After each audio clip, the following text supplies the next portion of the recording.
Welcome to The Deep Dive, the podcast where we sweat the small stuff so you don't have to. From real stories to expert advice, we're here to uncover everything about hyperhidrosis and empower you to take control. Ready to dive into the world of sweat and solutions?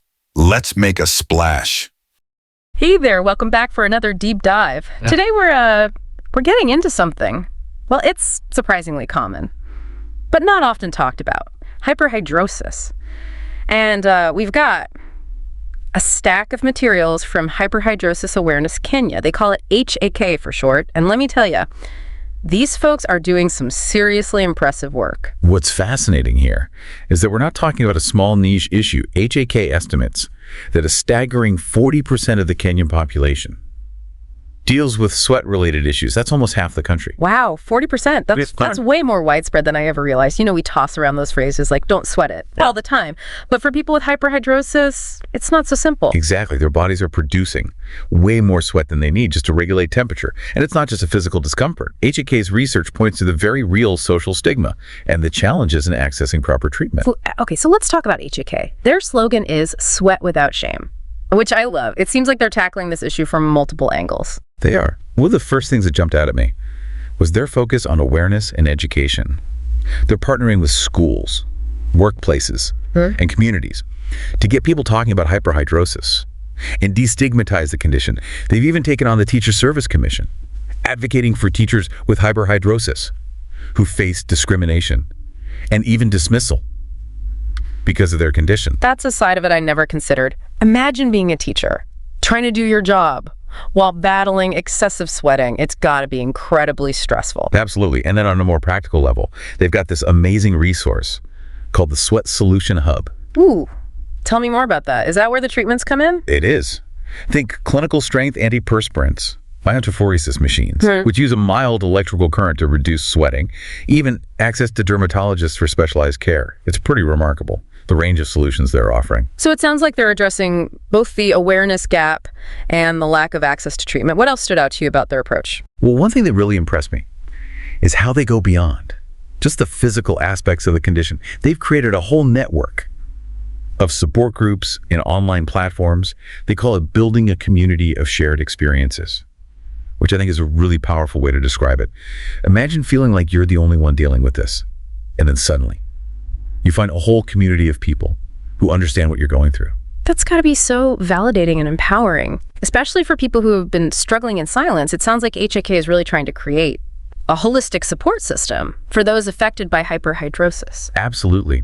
They recognize that hyperhidrosis isn't just about physical discomfort. It can have a profound impact on mental and emotional well-being.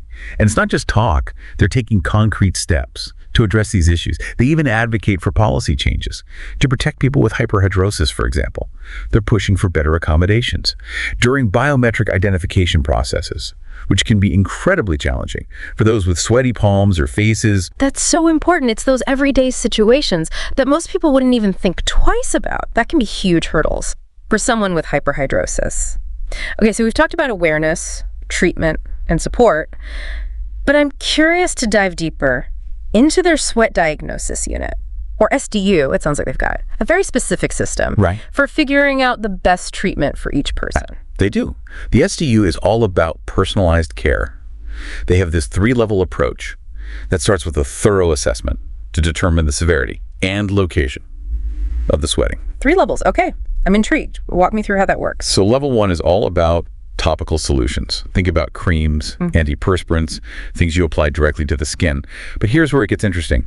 They have specific formulations for different areas of the body. They've got one for underarms, another for the face, even one designed specifically for sweaty palms and feet. They're not just throwing any old antiperspirant at the problem. They're matching the treatment to the specific area that needs it. That makes a lot of sense. It's like a targeted approach to sweat management. What about level 2?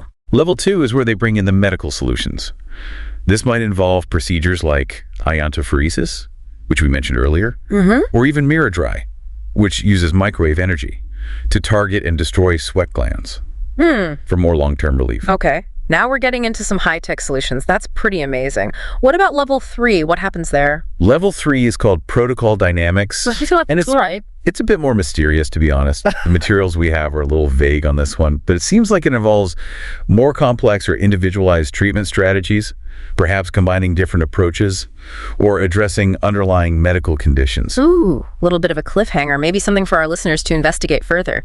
Speaking of specialized treatment, you mentioned something about a BROM Protocol 4. What's that all about? Right, so that one is specifically for bromhidrosis. Yeah. Which is a condition that causes excessive body odor. It's not just regular BO we're talking about. A really potent and persistent odor that can be very distressing. I can imagine. So how does this BROM Protocol 4 work? Well, it's a 4-stage system that involves specific products designed to target the root causes of the odor they have. Special shower gel, a medicated soap, a cream, and a deodorant, all formulated to work together.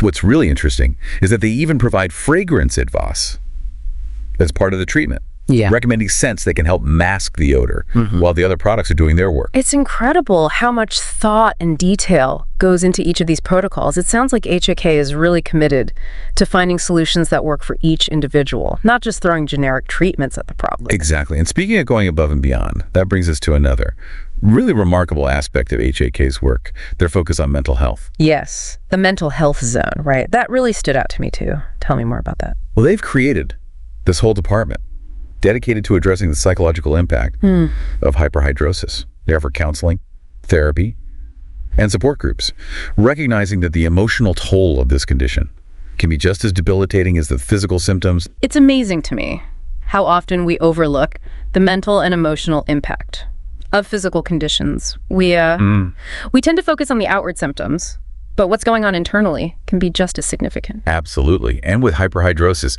that internal struggle is often magnified by the social stigma surrounding sweat. Imagine constantly worrying about leaving sweat marks on chairs, shaking someone's hand, or even just holding a pen. Those everyday interactions can become incredibly stressful. It's like this invisible burden people are carrying around, and it's so easy for others to dismiss it as just sweat. But HYK gets it. They understand the profound impact this can have on someone's self-esteem, their confidence, their relationships, everything. Right. And they're not just offering a sympathetic ear, they're providing real, tangible support. One of the things they highlight in their materials is the difficulty many people with hyperhidrosis face in even the simplest of tasks, like using a smartphone. Really? I'm just using a phone. Yes. They've collected stories from people who say their sweaty hands make it impossible to swipe or tap on their phone screens, making communication and staying connected a real challenge. Imagine feeling isolated and frustrated. Every time you try to send a text or make a call, it's those little things that can wear you down over time. It's a great example of how a condition that might seem minor to some can have a ripple effect across someone's entire life. I'm so glad HYK is acknowledging and addressing that. What kind of support are they providing in the mental health zone? Well, they have a team of qualified counselors and therapists who specialize in helping people cope with the emotional and social challenges of hyperhidrosis. They offer individual therapy, group therapy, and even online support groups. They're also working to educate the public about the psychological impact of hyperhidrosis, trying to break down those stereotypes and create a more understanding and supportive environment. It's like they're building this whole ecosystem of support, from the practical solutions in the Sweat Solution Hub to the emotional support in the mental health zone. It's really impressive. But I'm curious, do they ever encounter pushback from people who don't take hyperhidrosis seriously? Oh, absolutely. There's still a lot of misinformation and misunderstanding out there. Some people see it as a hygiene issue, not a medical condition, which just adds to the stigma. But HYK is actively working to change that perception. One of the things they're doing is training healthcare professionals to better recognize and treat hyperhidrosis, both the physical and psychological aspects. They're also working with schools to educate teachers and students about the condition. That's so important. It's about creating empathy and understanding at every level of society. Going back to the Sweat Solution Hub for a second, I'm still intrigued by that level 3 treatment, the protocol dynamics. Have you found any more information about that? I haven't, unfortunately. The source material is pretty limited on the specifics. But based on what I've gathered, it seems like it might involve a more holistic approach. Perhaps looking at lifestyle factors or underlying medical conditions that can be contributing to the hyperhidrosis. It's almost like a detective work phase where they're trying to get to the root of the problem and tailor the treatment accordingly. That makes sense. It's like they're saying, okay, We've tried the standard treatments, but if they're not working, let's dig deeper and see if there's something else going on. It's that commitment to personalized care that really sets them apart. I agree. And you can see that same dedication to individualized attention in their approach to treating bromhidrosis, that condition with the excessive body odor. Remember that Brome Protocol 4 we talked about earlier? Yes, the 4-stage system with all the specialized products. What stood out to you about that? Well, apart from the comprehensive product line, what really impressed me was their focus on fragrance. They actually provide specific recommendations for perfumes and colognes that can help mask the odor, while the other products are working to neutralize it. Really? That's so thoughtful. It's like they're acknowledging that body odor can be a huge source of anxiety and self-consciousness, and they're trying to provide practical solutions to help people feel more comfortable and confident. Exactly.